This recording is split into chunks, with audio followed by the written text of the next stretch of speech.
Hello everyone. This is a short introduction to a module that will run in the first semester of the next academic year.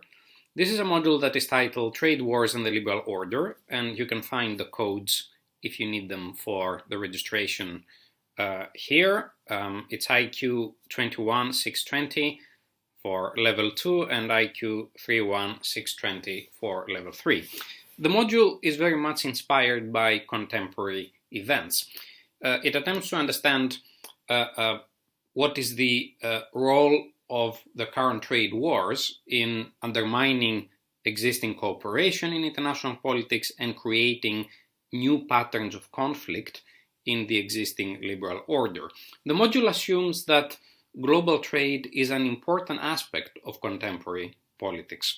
And it also assumes that it is driven very much by political concerns apart from economic considerations. So today we speak a lot about the future of the liberal order. We try to understand whether the liberal order will survive, whether the West can still support the liberal order that was built in the previous decades after the Second World War, and whether it is possible for new powers outside of the West to participate in that order, or maybe whether these emerging powers will eventually undermine this system of global governance. So trade wars, and there are many examples of those today, present us with an interesting question, because we try to understand why this happened.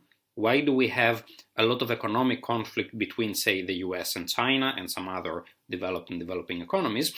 And we also try to understand how those trade conflicts will impact upon international politics. So this is mainly the rationale of the module. It is very much driven by contemporary developments.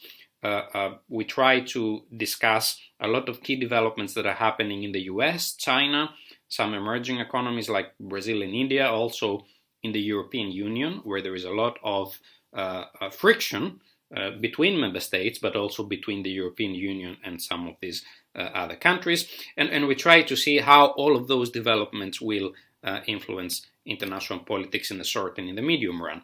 Some of the specific questions we are looking at this module include, first of all, negotiating positions. We try to see how leading developed and developing countries negotiating global trade, and how those negotiating positions are influenced by political and economic considerations. And we see that each actor is unique in that respect. Each actor, whether that is the US or China, has a different weighting of those considerations when they negotiate in the global economy. We also try to understand the underlying changing balance of power in this global economic system of trade. We try to see how this power transition that is happening now, where authority is transferred to some extent from the West to the non-West, how that influences global trade transactions.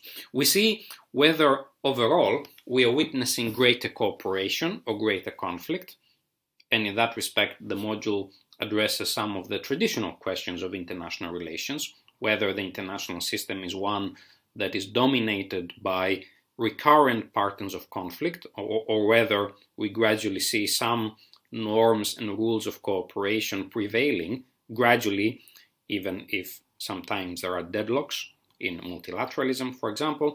And finally, we also try, and this is very critical, we try to see what is the connection between trade policy and other non-trade concerns.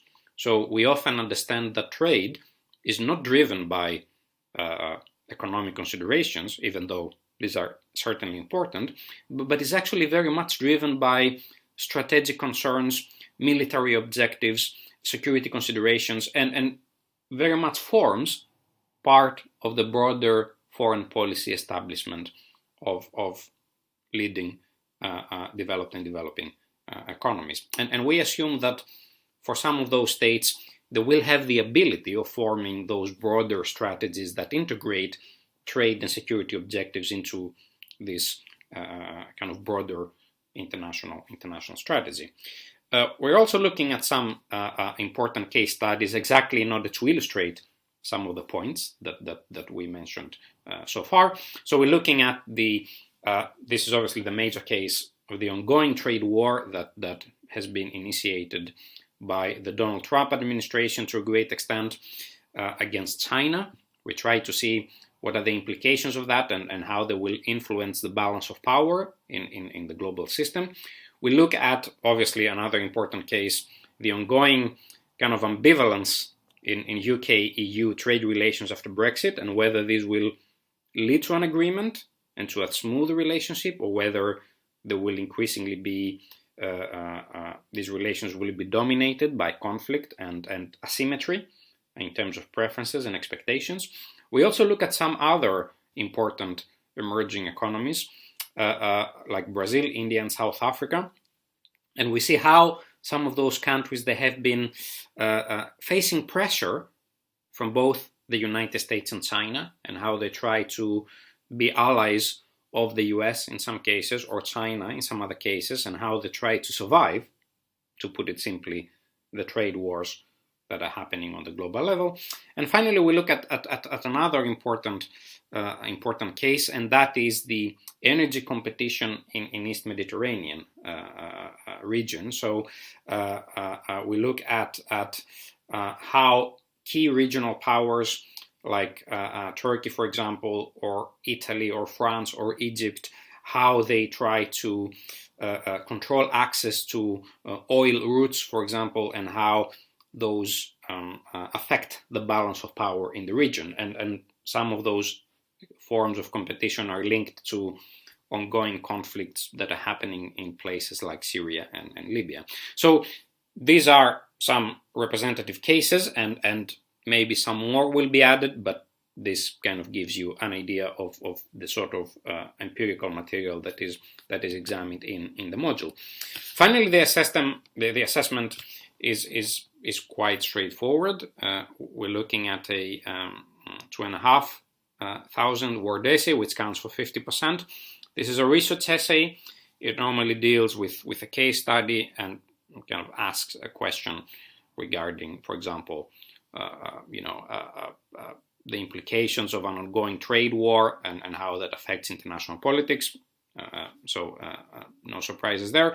And second, there is a 2-hour exam. So 50%, normally the format of the exam is to answer 2 out of 8 questions. And both of those count for 50%. So this is mainly the module. And if you have any questions, I'm happy to answer these if you want to send an email at that email address. Thank you.